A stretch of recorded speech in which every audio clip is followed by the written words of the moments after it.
What's up, everyone, and welcome to this week's Cybersecurity Weekly, where we review the security events that happened in the last week. As always, I've broken the stories down in the timeline, and there's a list of the stories with time markers in the description below. So you can click on any one of those time markers to jump around to any story that you want. If you find my work valuable, of course, I ask you to hit the like button and share this episode with anyone you know who can benefit from this information. And lastly, if you've not already, please also consider subscribing to my channel. Oh, drat these computers. They're so naughty and so complex. I could pinch them. We start off today with phishing. Multiple phishing domains impersonating Azure, the Saudi government service portal, have been set up to provide fake services to citizens and steal their credentials. The discovery comes from cybersecurity researchers at CloudSec, who published an advisory about the threat. The threat actors are targeting individuals by sending an SMS, along with a link, urging people to update their information on the Azure portal, wrote the security experts. The phishing website presents users with a fake login portal, compromising the login credentials. According to CloudSec, after the fake login action, a pop-up appears on the site prompting a 4-digit one-time password sent to the registered mobile number, probably used to bypass multi-factor authentication on the legitimate Azure portal. Once the fake login process is complete, the user is then asked to fill in a registration form, divulging sensitive personally identifiable information, and redirected to a new page where they are prompted to choose a bank. They are then directed to a fake bank login portal designed to steal their credentials. After submitting the internet banking login details, a loading icon pops up and the page gets stuck, while the user's banking credentials have already been compromised. According to CloudSec, government services in the Saudi region have recently been a prime target for cybercriminals to compromise user credentials and use them to conduct further cyber attacks. Multiple phishing domains have been registered to gain the personally identifiable information of individuals in Saudi Arabia. A new phishing campaign has been discovered impersonating Google Translate in order to trick victims. The campaign was spotted by cybersecurity researchers from Avanon, which found numerous phishing emails, some of which were written in Spanish. The emails are in line with what one can expect from a phishing attack, claiming to have come from the victim's email provider, stating that their identity, which opens in a new tab, is not confirmed, and unless they act immediately, they'll lose access to unread messages. This is standard practice with phishing emails, the researchers say, as the sense of urgency makes people act irrationally and recklessly, making them more likely to click on a malicious link or download a malicious attachment. To confirm their identity, the victims are told to click on a link provided in the email itself. Those that fall for the scam and do click the link are redirected to a page that looks like Google Translate, which it's not. However, on top of the page is a login pop-up box where the victims should enter their credentials. The username password combination entered there goes straight to the attackers. The fake translate page looks quite authentic, the researchers say, adding that the attackers used a lot of JavaScript to make it happen. They also included the unescape command to hide their true intentions. This attack has a little bit of everything, the experts conclude. It has unique social engineering at the front end, it leverages a legitimate site to help get into the inbox, it uses trickery and obfuscation to confuse security services. We now move on to patches. The U.S. Cybersecurity and Infrastructure Security Agency on Thursday added a Linux kernel flaw to its Known Exploited Vulnerabilities Catalog and instructed federal agencies to address within 3 weeks. The vulnerability is tracked to CVE 2021-3493 and is related to the overlay FS file system implementation in the Linux kernel. It allows an unprivileged local user to gain root privileges, but it only appears to affect Ubuntu. CVE 2021-3493 has been exploited in the wild by a stealthy Linux malware named Shikiteka, which researchers at AT&T Alien Labs detailed in early September. Shikiteka is designed to target endpoints and IoT devices running Linux, allowing the attacker to gain full control of the system. It has also been used to download a cryptocurrency miner onto infected devices. As part of the malware's infected chain, 2 Linux vulnerabilities are exploited for privilege escalation, CVE 2021-3493 and CVE 2021-4034. CVE 2021-4034 is named PwnKit, and it impacts PolKit's PK execute, a SUID root program found in all Linux distributions. CISA warned about this vulnerability being exploited in attacks in June. Cisco mentioned exploitation in a recent report describing a Chinese attack framework and its associated rat, which targets Windows, Linux, and macOS systems. The news reports published when Shikiteka's existence came to light focused on the malware itself. It did not highlight the fact that this appeared to be the first known instance of CVE 2021-3493 being exploited for malicious purposes. Technical details and proof of concept exploits for this vulnerability are publicly available. CISA has now added the flaw to its Known Exploited Vulnerabilities Catalog and has instructed federal agencies to patch their systems by November 10th. While federal agencies are required by a binding operational directive to fix these flaws, CISA strongly urges all organizations to prioritize patching for vulnerabilities listed in its catalog. In addition, CISA has added a recent Zimbra vulnerability to the catalog. The security hole was only patched after exploitation began. We now move on to attacks, vulnerabilities, and updates.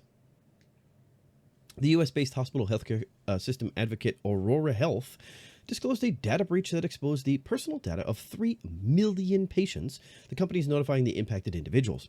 The healthcare system operates 26 hospitals in Wisconsin and Illinois. The root cause of the data breach is the improper use of metapixel on the websites or of the organizations.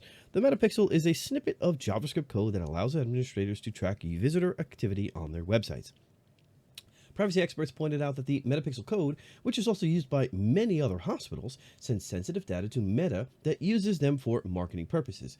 Advocate Aurora Health assumed that all patients with an Advocate Aurora Healthcare MyChart account, including users of the LiveWell application, as well as any patients who used scheduling widgets on Advocate Aurora Health's platforms, may have been impacted.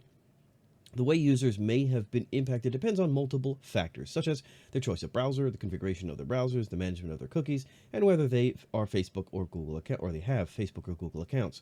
The healthcare system has disabled the pixel tracker on all websites and applications and is evaluating how to mitigate the risk of data breach in the future. Advocate Aurora Health recommends patients block or delete cookies or use browsers that support privacy protection operations. Cybersecurity researchers from SafeBreach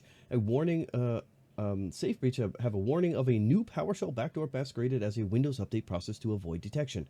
The backdoor spreads via weaponized Word documents, applyform.docm, posing as a LinkedIn-based job application. The malicious document was uploaded from Jordan on August 25, 2022. The experts believe the backdoor is distributed as a part of a spear phishing campaign conducted by a sophisticated threat actor. Upon opening the document and enabling the embedded macro, a PowerShell script is dropped on the victim's machine. It also achieves persistence by creating a scheduled task, posing as part of the Windows update process, and executing the script that is located in a fake update folder. Before executing the scheduled task, it will create two PowerShell scripts named script.ps1 and temp.ps1. The content of the PowerShell scripts is stored in text boxes inside the Word document and will be saved to the same fake update directory of AppData Local Microsoft Windows Update, reads the analysis published by SafeBreach. Both scripts are obfuscated and FUD with a 0 detection rate in VirusTotal. Script.ps1 connects to the command and control service and sends a victim ID to the operators, then awaits a command. The command is encrypted using AES-256 CBC. The analysis of the ID count revealed that the attacker's command and control server have compromised a total of 70 computers. The temp.ps1 script decodes the command in the response, executes it, and then uploads the result in encrypted form via a post request to the command and control server. SafeBreach researchers were able to create a script to decrypt the commands sent to each of them. Microsoft announced that sensitive data belonging to some of its customers were exposed on the internet due to a misconfigured Microsoft server. The data leak was discovered by the security threat intelligence firm SOC Radar, which notified the IT giant on September 24, 2022. On September 24, 2022, SOC Radar's built-in cloud security module detected a misconfigured Azure blob storage maintained by Microsoft containing sensitive data from a high-profile cloud provider. This misconfiguration resulted in the potential for unauthenticated access to some business transaction data corresponding to interactions between Microsoft and prospective customers, such as the planning or potential implementation and provisioning of Microsoft services, reads a post published by Microsoft. Upon being notified of the misconfiguration, the endpoint was quickly secured and is now only accessible with required authentication. Our investigation found no indication customer accounts or systems were compromised. We have directly notified the affected customers. The root cause of the data leak is an accidental misconfiguration on an endpoint that is not in use across the Microsoft ecosystem. The company pointed out that the leak was not caused by a security vulnerability. Exposed data includes names, email addresses, email content, company name, and phone numbers, and may have included attached files relating to business between a customer and Microsoft or an authorized Microsoft partner. SOC Radar has detected that sensitive data of 65,000 entities became public because of a misconfigured server. The leak includes proof of execution and statement of work documents, user information, product orders, offers, project details, personally identifiable information, and documents that may reveal intellectual property. According to SOC Radar, the data was stored on a misconfigured Azure blob storage and impacted more than 65,000 entities from 111 countries. The exposed data are dated from 2017 to August 2022. The researchers dubbed the leak BlueBleed, referring to the sensitive information leaked by 6 misconfigured buckets collectively. SOC Radar set up a website named BlueBleed that allows organizations to determine if their data were exposed. According to our analysis, the leak, dubbed the BlueBleed Part 1, consists of critical data belonging to more than 65,000 companies from 111 countries. SOC Radar researchers, so it's SOC Radar, not SOC Radar. SOC Radar researchers have discovered more than 335,000 emails, 133,000 projects, and 548,000 exposed users within the leaks so far. On the other side, Redmond attempted to downplay the data leak.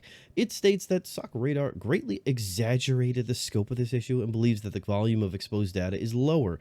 Microsoft condemned the decision of SOC Radar to set up the search portal due to its impact on customer privacy or security. GitHub's threat analysis Alvaro Munoz discovered a remote code execution vulnerability tracked as CV 2022-42889 in the open source Apache Commons Text library. Apache Commons Text is a library focused on algorithms working on strings. The vulnerability, dubbed Text4Shell, is an unsafe script evaluation issue caused by the interpolation system. An attacker can exploit the flaw to trigger code execution when processing malicious input in the library's default configuration. The string substitutor, when used with the default interpolators, substitutor.createInterpolator will perform string lookups that may lead to arbitrary code execution, reads the post published by Munoz.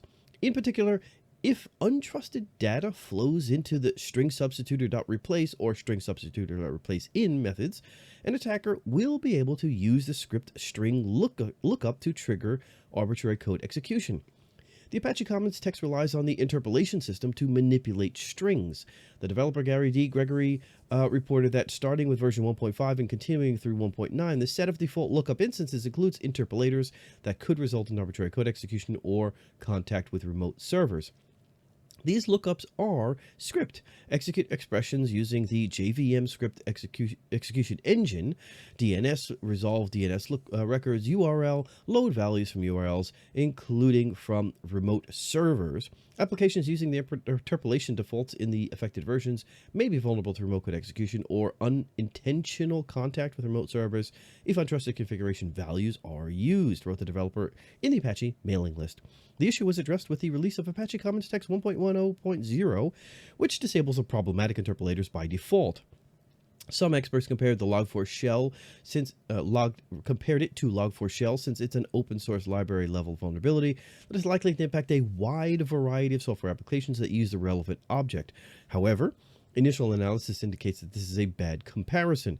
The nature of the vulnerability means that unlike Log4Shell, it'll be rare that an application uses the vulnerability component of Commons Text to process untrusted, potentially malicious input. The vulnerability has been compared to Text4Shell, or the vulnerability has compared Log4Shell to Text4Shell due to its potential impact on a large number of applications that uses the library. However, Rapid7 researchers downplay the impact of the flaw in the wild. The vulnerability, again with this comparison, has been compared to Log4Shell since it is an open source library level vulnerability that is likely to impact a wide variety of software applications that use the relevant object. However, initial analysis indicates that this is a bad comparison, reads the post published by Rapid7. The nature of the vulnerability means that unlike Log4Shell, it will be rare that an application uses the vulnerable component of Commons Text to process untrusted, potentially malicious input. Orca security researchers have released technical details about a now-patched FabriXss cross-site scripting vulnerability tracked to CVE 2022-35829 with a CVSS score of 6.2 that impacts Azure Fabric Explorer. An attacker can exploit the vulnerability to gain administrator privileges on the cluster. In order to exploit this flaw, an attacker needs to have create compose deployment permission. Orca Security reported the flaw to Microsoft in August 2022, and the company addressed it with the release of October 2022 Patch Tuesday updates. The vulnerability impacts Azure Fabric Explorer version 8.1.316 and prior. The SFX open source tool allows to manage Azure Service Fabric clusters. The SFX tool provides a shared dashboard to many groups of users, such as customers and clients. The experts discovered that a user with a deployer profile with a single permission to create new applications can create a malicious application name and abuse the administrative permissions to perform a broad range of malicious activities. Symantec researchers reported that cyber espionage group Apt41 targeted organizations in Hong Kong in a campaign that is likely a continuation of the Operation Cuckoo Bees activity detailed by CyberReason back in May. Winty, aka Apt41, aka Axiom, aka Barium, aka Blackfly, is a cyber espionage group that has been active since at least 2007. The Operation Cuckoo Bees, or Cuckoo Bees, had been operating under the radar since at least 2019. Threat actors conducted multiple attacks to steal intellectual property and other sensitive data from victims. The attacks, detailed by CyberReason, targeted technology and manufacturing companies, primarily located in East Asia, Western Europe, and North America. We saw the Spyder Loader Trojan.spy load malware deployed on victim networks, indicating this activity is likely part of that ongoing campaign. While we did not see the ultimate payload in this campaign, based on the previous activity seen alongside the Spyder Loader malware, it seems likely the ultimate goal of this activity was intelligence collection, reads the analysis published by Symantec. Spyder Loader is a sophisticated modular backdoor that, according to the experts, is under continuous evolution. The sample analyzed by Symantec is compiled as a 64-bit PEDLL. It is a modified copy of SQLite 3.dll, which includes the malicious export SQL3_prepare_v4. Like the sample analyzed by CyberReason, the Spyder Loader sample analyzed by Symantec uses the CryptoPP C++ library. The variant used in recent attacks against Hong Kong relies on ChaCha20 algorithm encryption for string obfuscation. To prevent analysis, the malware also cleans up created artifacts, overwriting the content of the drop WLBSC control.dll file before deleting it.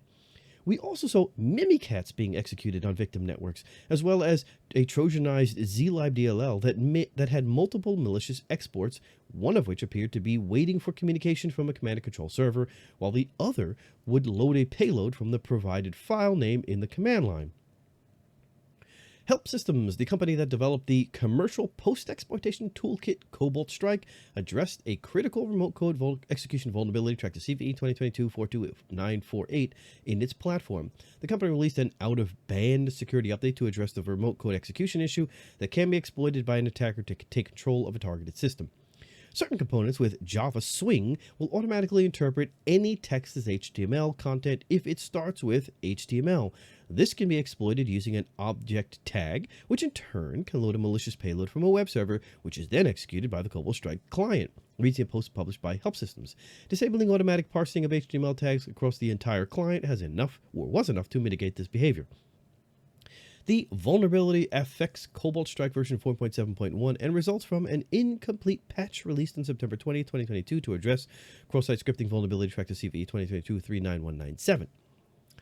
An attacker can exploit the CVE 2022-39197 by manipulating some client-side UI input fields, by simulating a Cobalt Strike implant check-in, or by hooking a Cobalt Strike implant running on a host. Help Systems reported that the remote code execution could be triggered in specific cases using the Java Swing framework used by the popular toolkit. The flaw was addressed with the release of this Cobalt Strike 4.7.2. The company highlighted that this flaw isn't specific to Cobalt Strike software, and for this reason, it hasn't assigned it a new CVE. Threat detectors could exploit the flaw by leveraging an HTML object tag to load a malicious payload hosted on a remote server and inject it within the note field of the graphical file explorer menu in the post-exploitation platform UI. Now this, while it is a patch, because it is so important, I put it within the attacks and vulnerabilities. Fortinet is urging customers to address the recently discovered CVE 2022-40684 zero-day vulnerability. Unfortunately, the number of devices that have yet to be patched is still very, very high. After multiple notifications from Fortinet over the past week, there are still a significant number of devices that require mitigation, and following the publication by an outside party of a proof-of-concept code, there is active exploitation of this vulnerability. Based on this development, Fortinet again recommends customers and partners take urgent and immediate action as described in the public advisory. A couple of weeks ago, the security vendor addressed the critical authentication bypass flaw that impacted FortiGate firewalls and FortiProxy web proxies. An attacker can exploit the vulnerability to log into vulnerable devices. An authentication bypass using an alternate path or channels, CWE88, in FortiIOS and FortiProxy may allow an unauthenticated attacker to perform operations on the administrative interface via specifically crafted HTTP or HTTPS requests, reads the advisory issued by the company. The company urges customers to address this critical vulnerability immediately due to the risk of remote exploitation of the flaw. The vulnerability impacts FortiOS versions from 7.0.0 to 7.0.6 and from 7.2.0 to 7.2.1, FortiProxy versions from 7.0.0 to 7.0.6 and 7.2.0 are also impacted. The cybersecurity firm addressed the vulnerability with the release of FortiOS, FortiProxy version 7.0.7 and 7.2.2. The company also provided workaround for those who can't immediately deploy security updates. Customers that are not able to upgrade their systems should disable HTTP and HTTPS administrative interface or limit IP addresses that can reach it. The company confirmed that critical authentication bypass vulnerability is being exploited in the wild. Fortinet is aware of an instance where this vulnerability was exploited and recommends immediately validating your systems against the following indicator of compromise in devices logs. User equals local process access, continues the advisory. A proof of concept exploit code for the CVE 2022-40684 flaw has been released online. The public availability of the POC exploit code can fuel a wave of attacks targeting Fortinet devices. Security firms are warning that threat actors are already actively exploiting the issue in the wild. Threat intelligence firm Grey Noise reported attacks attempting to exploit the issue. The attacks originated from hundreds of unique IP addresses, most of them located in US, China, and Germany. Horizon 3 experts who released the POC exploit code pointed out that there are other ways to trigger this vulnerability, and there may be other sets of conditions that work. This means that the threat actors could develop their own exploit and use it in attacks in the wild. For this reason, it is essential to address the flaw immediately.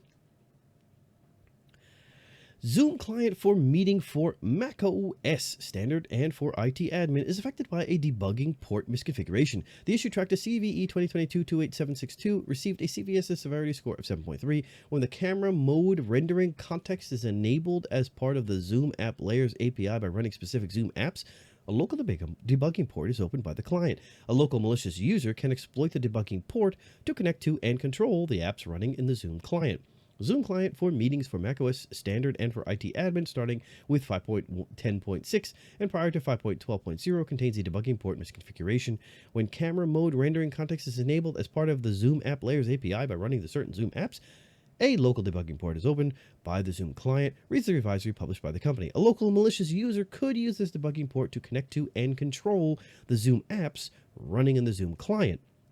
The vulnerability was discovered by the company's internal security team as part of a routine assessment. The company also addressed a medium severity issue tracked to CVE 2022-28761 with a CVSS score of 6.5 that impacts the Zoom on-premise meeting connector multimedia router. Hackers are reportedly stolen $566 million worth of Binance coins from the Binance bridge. It seems that threat actors were able to exploit an issue with the bridge. The attackers were able to transfer the funds to their wallet through 2 transactions, each of 1 million BNBs. The attackers immediately attempted to split the stolen funds through multiple pools, while the cryptocurrency exchange was asking all validators to temporarily suspend BSC. Most of the stolen funds remained on the BNB smart chain and are now secured. The company estimated that between 70 million and 80 million were taken off the BNB smart chain. The company immediately reassured its customers, claiming that their funds are safe. In response to the incident, the company suspended all deposits and withdrawals via the BNB chain. One of the affiliates of the LockBit 3.0 ransomware as a service hit the Japanese tech company Oomiya. Oomiya is focused on designing and manufacturing microelectronics and facility system equipment. The business of Oomiya Kasei is divided into 4 major areas: manufacturing, designing chemical and industrial products, designing electronics, materials, pharmaceutical development, and factory manufacturing. LockBit 3.0 operators claim to have stolen data from the company and threatened to leak it by October 20th, 2022, which may or may not have happened. I didn't check, if the company will not pay the ransom. At this time, the ransomware gang has yet to publish samples of the alleged stolen documents.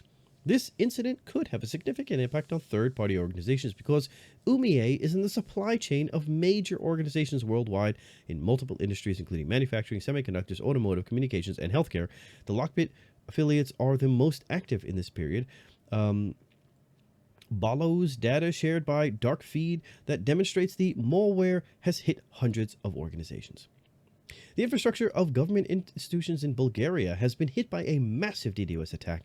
The attack started on Saturday, and experts believe that it was orchestrated by Russian threat actors. The attack hit multiple government offices, including the Internal Affairs Ministry, the Defense Ministry, the Justice Ministry, and the Constitutional Court. The Bulgarian government launched an investigation into the incident and warned that these attacks threaten the foundations of the state. Chief Prosecutor Ivan Geshev, during a special briefing on the subject, defined the attack as a criminal offense. Here, not only the website of the presidency is under attack, the object of the attack is the entire Bulgarian state as part of the European family, said Ivan Geshev. Quoted by BTA, the object of the attack are numerous ministries, including the Ministry of Internal Affairs, Defense, and Justice, reported the Euroactiv website. The Constitutional Court was also attacked. I don't know why they left out the prosecutor's office, Geshev added, stressing that he was saying it as a joke. The initial investigation revealed that the attack originated from Magnitogorsk, Russia, explained the Deputy Chief Prosecutor and Director of the National Investigation, Borislav Sarafov. Clearly, this information is not enough to attribute the attack to a specific threat actor. Whether it is an initiative of some persons or of some state structures, I cannot commit at this moment because it is also a matter of investigative secrecy. Sarafov added that local authorities have identified at least one individual involved in the attack. They would request his extradition, but the Russian government will never provide support to the request for Bulgarian authorities. Microsoft reported that new prestige ransomware is being used in attacks aimed at transportation and logistic organizations in Ukraine and Poland. A notable feature of this campaign is that it is uncommon to observe threat actors attempting to deploy ransomware into the networks of Ukrainian enterprises. Microsoft pointed out that this campaign was not connected to any of the 94 currently active ransomware activity groups that it is tracking. The activity shares victimology with recent Russian state-aligned activity, specifically on affected geographies and countries, and overlaps with previous victims of the Foxblade malware, also known as Hermetic Wiper, reads the report published by Microsoft Threat Intelligence Center. Hermetic Wiper is a destructive wiper that was discovered in February by researchers from cybersecurity firms ESET and Broadcom Symantec. The malicious code was employed in attacks that hit hundreds of machines in the Ukraine. In all observed deployments, the attacker had already gained access to highly privileged credentials like domain admin to facilitate the ransomware deployment, continues the report. Initial access vector has not been identified at this time, but in some instances, it's possible that the attacker might have already had existing access to highly privileged credentials from a prior compromise. Once deployed, the Prestige ransomware drops a ransom note named readme.txt in the root directory of each drive it encrypts.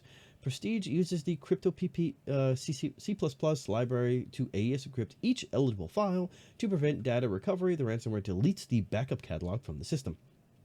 Microsoft published a list of indicators of compromise and advanced hunting queries detect Prestige ransomware infections.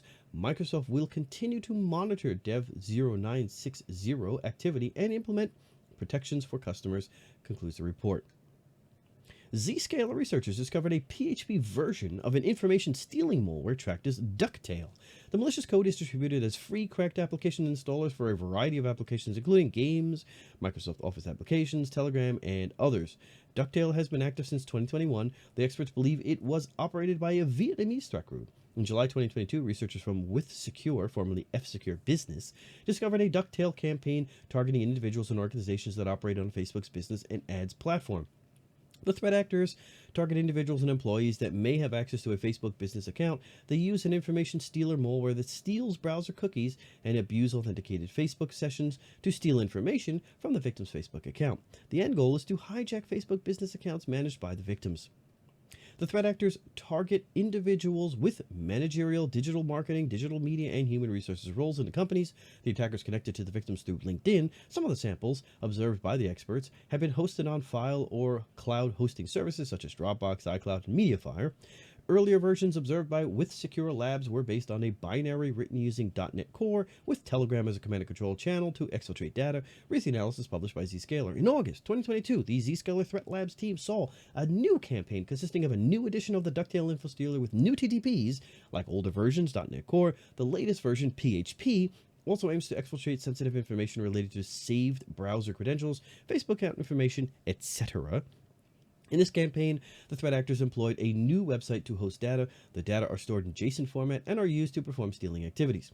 The same host is used to store data stolen from the victims. Unlike previous Ducktail campaigns, the most recent one is targeting the public at large, rather than specific employees with admin or finance access to Facebook business accounts. The malware achieves persistence by triggering a series of events to execute a malicious payload named libabridged.exe. The executable schedules tasks in 3 forms to ensure that the malicious code gets executed on a daily basis and on regular intervals. Once executed, the malware scrutinizes the various Facebook pages to steal information from them. The pages analyzed by the malicious code belong to Facebook API Graph, Facebook Ads Manager, and Facebook business accounts. It fetches the unique user ID of the victim machine using the CUser argument. It seems that the threat actors behind the Ducktail Stealer campaign are continuously making changes or enhancements in the delivery mechanisms and approach to steal a wide variety of sensitive user and system information targeting users at large, concludes the report. Zscaler's Threat Labs team is continuously monitoring the campaign and will bring to light any new findings that it will come across. International wholesaler giant Metro is experiencing infrastructure outages and stored payment issues following a recent cyber attack. The company's IT team is currently investigating the incident with the help of external experts to discover the cause of this ongoing outage.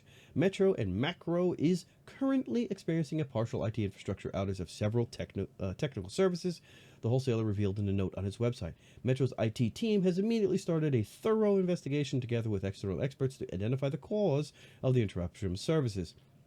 Even though its stores are still operating, Metro says that it was forced to set up offline payment systems and that online orders are delayed. While Metro stores are operating, the services are regularly available. Disruptions and delays may occur.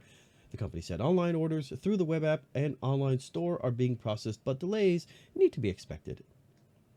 Metro is an international wholesale company for customers in the HoReCa, hotel, restaurants, and catering industry, operating in over 30 countries and employing more than 95,000 people worldwide.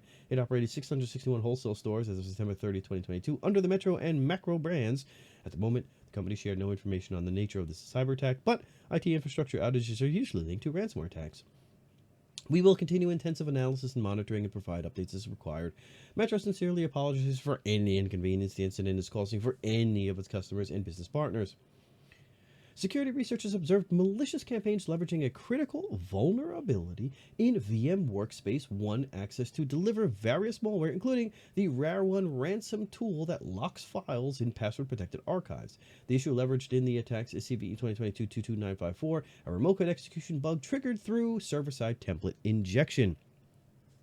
Researchers at cybersecurity company Fortinet noticed in the newest campaigns that the threat actors deployed the Mirror botnet for distributed denial-of-service attacks, the Guard Miner cryptocurrency miner, and the RAR1 ransom tool. VMware released security updates when the flaw was disclosed on April 6th. Once the proof-of-concept exploits became publicly available, the product quickly became a target for threat actors. Within 2 weeks of the disclosure, Bleeping Computer reported about the active exploitation of CVE 2022-22954 by App35, aka Rocket Kitten, to backdoor vulnerable servers. Starting August, Fortinet saw a change in the attacks, which went from targeted data exfiltration attempts to crypto miners, file loggers, and DDoS enlisting from a Murray variant. One interesting case is a pair of Bash and PowerShell scripts targeting Linux and Windows systems. The scripts fetch a list of files to launch on the compromised machine. Fortinet first reported about Guard Miner in 2020, describing it as a fully fledged Trojan that can exploit vulnerabilities for initial access, run PowerShell commands, and establish persistence by adding scheduled tasks and new accounts. Although VMware released a fix for CVE 2022-22954 several months ago, Fortinet's report indicates that many systems remain vulnerable. The dangers have now shifted from limited-scale targeted attacks to large-scale infections using entire malware sets, while the inclusion of Rare 1 ransom exposes companies to the risk of data loss. Git is the most popular open-source distributed version control system developed nearly 20 years ago by Linus Torvalds for development of the Linux kernel, with other kernel developers contributing to its initial development. It allows to coordinate work among programmers developing source code and allows tracking of changes. A .git folder contains essential information about projects such as remote repository addresses, commit history logs, and other essential metadata. Leaving this data in open access can lead to breaches and system exposure. For example, another recent research by Cyber News discovered that Carbon TV, a US-based streaming service, left a server with its source code open, risking user safety and the company's reputation. The source code was leaking due to poor control of access to the .git folder. Researchers at Cyber News on most common web service ports 80 and 443 revealed 1,931,148 IP addresses with live servers that had .git folder structure accessible to the public. Having public access to the .git folder could lead to the exposure of the source code. Tools required to get parts of full source code from the .git folder are free and well known, which could lead to many more internal leaks or easier access to the system for a malicious actor. Martinus Varikas, a researcher at Cyber News, said, "Credential leaks are even worse. Threat actors could use them to view, pull, push all repositories, opening up even more opportunities for malicious actors such as planting malicious ads, changing content, and credit card skimming. Possibilities are endless when you have full access." He said, developers need to make use of the .git ignore file, telling Git which files to ignore when committing to a project to the GitHub repository. In general, it's never a good idea to commit anything sensitive, even to private repositories. Cyber News experts notice that it is still a common practice to leave publicly exposed web servers accessible via IPs. Common names such as cybernews.com are designed for users to remember and access them easily, but they function as aliases for IP addresses expressed in a sequence of numbers. Focus on protecting the main domain address used by the public. Developers often forget to set the same access control rules to the corresponding IP addresses, which could result in threat actors modifying the domain and configuring access rules, among other things. Researchers at cybersecurity firm WithSecure discovered a bug in the message encryption mechanism used by Microsoft Office 365 that can allow to access message contents due. The experts pointed out that the Microsoft Office 365 message encryption relies on electronic code book mode of operation. The ECB mode is considered insecure and can reveal the structure of the messages sent, potentially leading to partial or full message disclosure. Malicious third parties gaining access to the encrypted email messages may be able to identify content of the messages, since ECB leaks certain structural information of the messages. This leads to potential loss of confidentiality, reads the post published by WithSecure.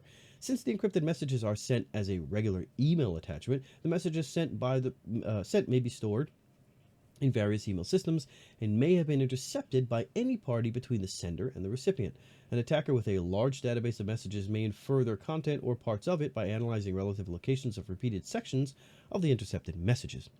The experts demonstrated how to exploit the flaw by extracting an image from an Office 365 message encryption protected email. The experts pointed out that despite the message was encrypted with AES, which is secure, the use of the ECB mode exposed the content of the message. According to WithSecure, the issue impacts most OEME encrypted messages. To worsen the situation, the attack can be also performed offline on any encrypted messages. This means that the exploitation of the issue can allow attackers to decrypt already sent messages. WithSecure reported its findings to Microsoft, but the IT giant responded that the issue is not considered a breach. The report was not considered meeting the bar for security servicing, nor is it considered a breach. No code change was made, and so no CVE was issued for this report, states Microsoft. End user or administrator of the email system has no option to enforce more secure mode of operation. Since Microsoft has no plans to fix this vulnerability, the only mitigation is to avoid using Microsoft Office 365 message encryption, concludes WithSecure. It's a good response. Bad news for the customers of the MyDeal online marketplace. The Australian retail giant Woolworths disclosed a data breach that impacted approximately 2.2 million of the customers. Compromised customer data including name, email address, phone number, delivery address, and for some individuals, the date of birth, payment, driver's license, or passport details were accessed because MyDeal does not store this information. Also, no customer account passwords were accessed. MyDeal does not store payment, driver's license, or passport details, and no customer account passwords or payment details have been compromised in this breach. The customer data was accessed within the MyDeal CRM system, and the mydeal.com.au website and app have not been impacted, reads the data breach notification published by the company. Cybersecurity researcher Scott Schefferman reported that a new Windows UEFI rootkit dubbed Black Lotus is advertised on underground criminal forums. The powerful malware is offered for sale at $5,000 with $200 payments per new updates. The researcher warns that the availability of this rootkit in the threat landscape represents a serious threat for organizations due to its evasion and persistence capabilities. Considering this tradecraft used to be relegated to apps like the Russian GRU and App41 or China Nexus, and considering prior criminal discoveries we've made, like TrickBot's #TrickBoot module, this represents a bit of a leap forward in terms of ease of use, scalability, accessibility, and most importantly, the potential for much more impact in the forms of persistence, evasion, and or destruction, wrote Schefferman. Black Lotus is written in assembly and C and is only 80 kilobytes in size. The malicious code can be configured to avoid infecting systems in countries in the CIS region. Mandiant researchers warn of a significant shift from URSNIF's original purpose. The malware initially used in banking frauds is now used to deliver next-stage payloads and steal sensitive data. The new variant, first observed in June 2022 and dubbed LDR4, is not a banking Trojan, but a generic backdoor. This is a significant shift from the malware's original purpose to enable banking fraud, but is consistent with the broader threat landscape, reads the report published by Mandiant. Mandiant believes that the same threat actors who operated the RM3 variant of URSNIF are likely behind LDR4. Given the success of the sophisticated RM3 previously had, LDR4 could be a significantly dangerous variant capable of distributing ransomware. That should be watched closely. URSNIF is one of the most and widespread common threats today delivered through mole spam campaigns. It appeared on the threat landscape in 2007 and gained popularity in 2014 when its source code was leaked online, giving the opportunity to several threat actors to develop their own version. The attack chain associated with LDR4 starts with mole spam messages using a recruitment-related lure. The email contains a link to a compromised website that redirects to a domain masquerading as a legitimate company. A captcha challenge is presented to download an Excel document purported to contain information related to the email lure. Upon opening the document, it'll download and execute the LDR4 payload. The analysis of the code of the latest variant revealed that the developers had totally removed the banking functionalities. The communication protocol used by LDR4 is quite similar to the protocol used by the older RM3 variant. The LDR4 variant has new configuration storage, unlike a previous URSNIF variants that used magic markers to locate additional files or join files that were embedded into the binary. The LDR4 variant introduces a new data structure for storing joined files. Unlike previous URSNIF variants, LDR4 is not able to load plugins. Instead, it was only observed downloading a VNC module via the loaddll command. The loaddll command thus allows for a simpler, more generic way of providing a plugin-like feature by extending the features of the malware via arbitrary DLL modules, in contrast to regular plugin DLLs, which must be implemented in a specific way to work with the main malware, continues the report. Interestingly, the VNC module still uses an older way of storing its embedded configuration using the J1 magic bytes, so it is possible that it was originally compiled for a different URSNIF variant, likely for IAP 2.0. The latest URSNIF variant includes a built-in command shell functionality, which provides a reverse shell that connects to a remote IP address. This shell allows the attackers to execute system commands via the command.exe program. This functionality is the same supported by the RM3 variant, provided via its separate command shell.dll plugin. URSNIF is the latest malware following the same path that Emotet and TrickBot did before by focusing on a new strategy and leaving behind its banking fraud legacy. LDR4 is the proof of that statement by removing all of its banking malware features and modules and only focusing on getting VNC and or remote shell into the compromised machine. Starting on the morning of Monday, October 10th, the Russian army is targeted several cities in Ukraine with coordinated missile and drone strikes. The escalation is a retaliation for the bombing of a bridge connecting Crimea to Russia. The strategy adopted by Moscow consists of disrupting energy and telecoms infrastructure in multiple regions of the country.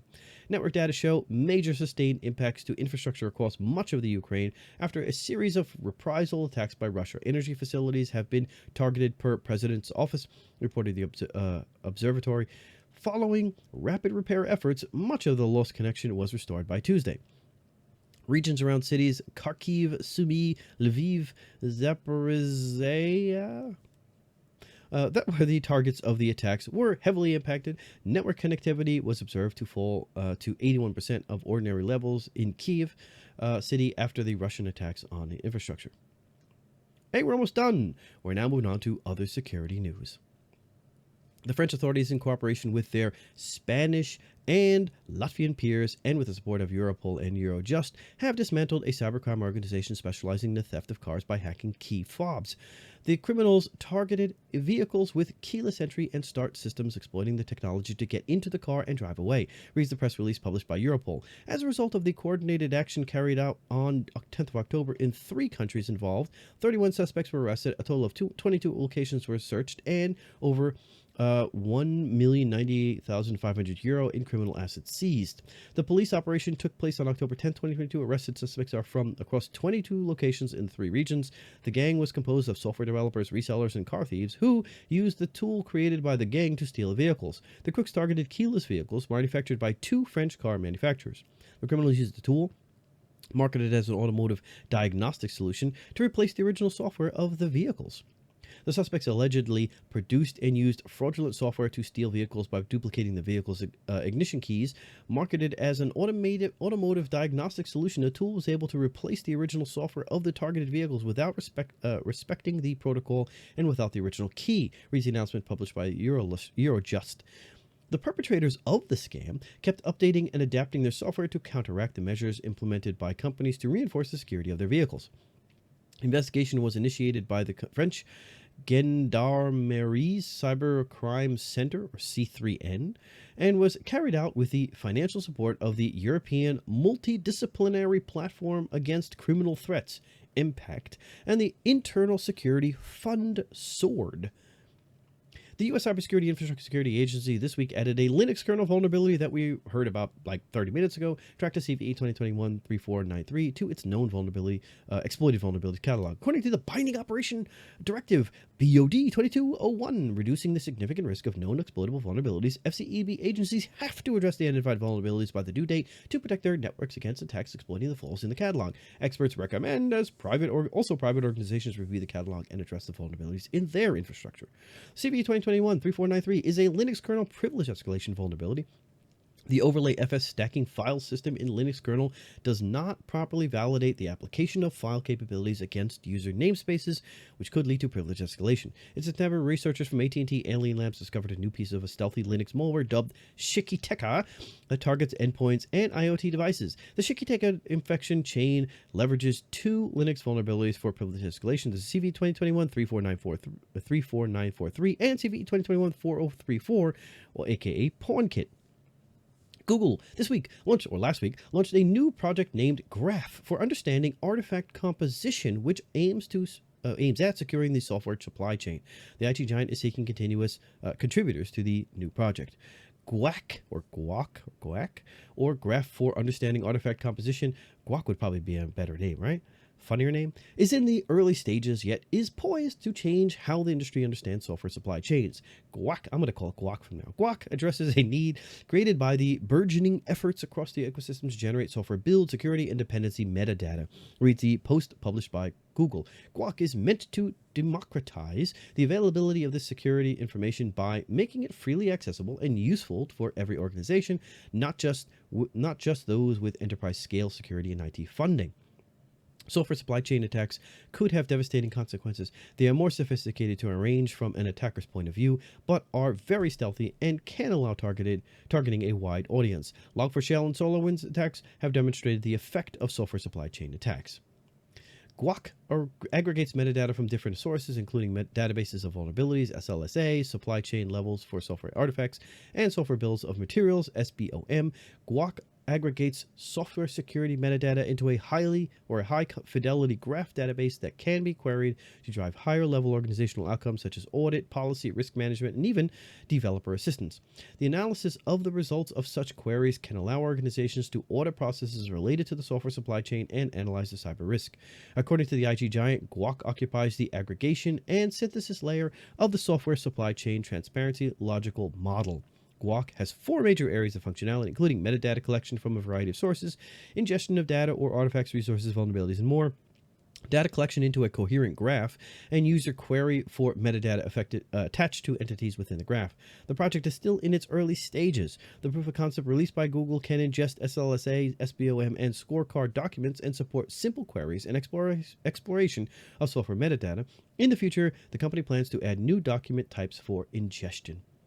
The Federal Police of Brazil announced the arrest of an individual suspected of being linked to the Lapsus extortionist gang. The authorities did not disclose info about the individual. It seems that the suspect is a teenager. The investigations carried out are a result of Operation Dark Cloud, launched in August of this year, which aimed to collect information in a police investigation that investigates the activity of a possible criminal organization formed with the aim of promoting various cyber attacks, especially those carried out at the end of 2021. Against the Ministry of Health and dozens of other bodies and entities of the federal government, reads a statement published by the federal police. The Brazilian police, the Polícia Federal, launched its investigation in December 2021 after the website of Brazil's Ministry of Health suffered a data breach. Threat actors stole 50 terabytes of data and deleted COVID-19 vaccination data of millions of Brazilian citizens. The Lapsus gang claimed responsibility for the attack. The group also hit other federal government websites, including the Ministry of Economy, Comptroller General of the Union, and the Federal Highway Police. The crimes determined in the police investigation are those of criminal organization, invasion of computer device, interruption of disturbance of telegraphic, radio, telegraphic, or telephone service, preventing or hindering its restoration. It also found the practice of corruption of minors, a crime provided for in the Statute of Children and Adolescents, and money laundering, according to the law number 9,613/1998, continues a statement. Over the last months, the Lapsus gang compromised many high-profile companies such as NVIDIA, Samsung, Ubisoft, Mercado, Libra, Vodafone, Microsoft, Okta, and Globant. Last month, the City of London police arrested a 17-year-old teenager on suspicion of hacking. However, experts believe the arrest could be linked to the recent security breaches suffered by Uber and Rockstar Games. Researchers at Palo Alto Networks Unit 42 have linked the relatively new Ransom Cartel ransomware operation with the notorious REvil cybercrime gang. The REvil group was one of the notorious REvil cybercrime gangs. The REvil group was one of the most active ransomware gangs in the first half of 2021. In October 2021, the gang shut down its operations due to the pressure of law enforcement. The REvil group was behind one of the most devastating supply chain attacks, the CISA hack. The Ransom Cartel operation was launched in December 2022, and security experts at Malware Hunter team were among the first research teams to speculate a possible link with REvil. According to Palo Alto Networks, the malicious code used by the two groups has many similarities, suggesting a rebranding operation. Ransom Cartel gang seems to have had access to earlier versions of REvil ransomware source code, but not some of the most recent developments. This suggests there was an initial relationship between the two gangs that for some reason was interrupted. Both groups relied on initial access brokers to acquire access to compromised networks and deploy the ransomware. Unit 42 has analyzed 2 different ransom notes left by the Ransom Cartel on compromised systems, one in January 2022 and the second in August 2022. While the second one appeared to be completely rewritten, the first ransom note used by Ransom Cartel is similar to the note sent by REvil. The encryptors used by the two gangs have some similarities in the structure of the configuration, but one of the main differences is that REvil relied on heavy obfuscation of the code, while the Ransom Cartel has almost no obfuscation outside of the configuration. Experts believe that the ransomware group may not have access to the portion of code used by REvil malware used for the obfuscation. It is possible that the Ransom Cartel group is an offshoot of the original REvil threat actor group, where the individuals only possess the original source code of the REvil ransom encryptor/decryptor, but do not have access to the obfuscation engine, reads the report published by Unit 42. The analysis of the decrypted REvil configuration reveal the use of the same JSON format, but the REvil configuration has more values than Ransom Cartel. The presence of PID, sub, fast, wipe, and DMN values in the REvil configuration suggests it supports more functionalities. Most of the similarities between the two malicious codes relate to the encryption scheme. This method of generating session secrets was documented by researchers at AmosSys back in 2020. However, their analysis focused on an updated version of Sodinokibi/REvil ransomware, indicating a direct overlap between the REvil source code and the latest Ransom Cartel samples. Continues the report. Both use SLSA20 and Curve 25519 for file encryption, and there are very few differences in the layout of the encryption routine besides the structure of the internal type structs. The researchers also detailed overlap in the tactics, techniques, and procedures used by REvil and Ransom Cartel. Unit 42 researchers reported that the threat actors also uses a tool called DonPappy to locate and retrieve Windows Data Protection API, protected credentials. The tool was never used by the REvil gang in its operations. The researchers also observed the gang using additional tools, including Lasagna to recover credentials stored locally and Mimikatz for credential harvesting. Ransom Cartel is one of many ransomware families that surfaced during 2021. While Ransom Cartel uses double extortion and some of the same TTPs we often observe during ransomware attacks, this type of ransomware uses less common tools. DonPappy, for example, that we haven't observed in any other ransomware attacks, concludes the report. Based on the fact that the Ransom Cartel operators clearly have access to the original REvil ransomware source code, yet likely do not possess the obfuscation engine used to encrypt strings and hide API calls, we speculate that the operators of Ransom Cartel had a relationship with the REvil group at one point before starting their own operation. And that's the news. Thanks again for watching. Don't forget to share and subscribe if you have not already, and smash the bell if you haven't already, and I'll see you on the next episode. Take care.